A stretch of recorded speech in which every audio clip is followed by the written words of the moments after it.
घोड़ा कब खरीदा?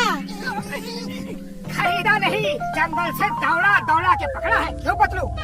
हाँ डॉक्टर झटका, ये घोड़ा बड़े काम का है। अब हर जगह हम इस पे ही जाएंगे। चलो हम सब इस पे बैठ के चलते हैं।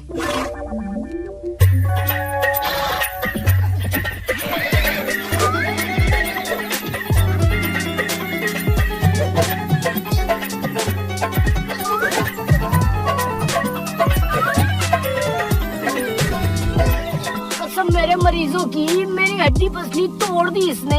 मामूली, ये घोड़ा तो बहुत खतरनाक है। मोटू भागो।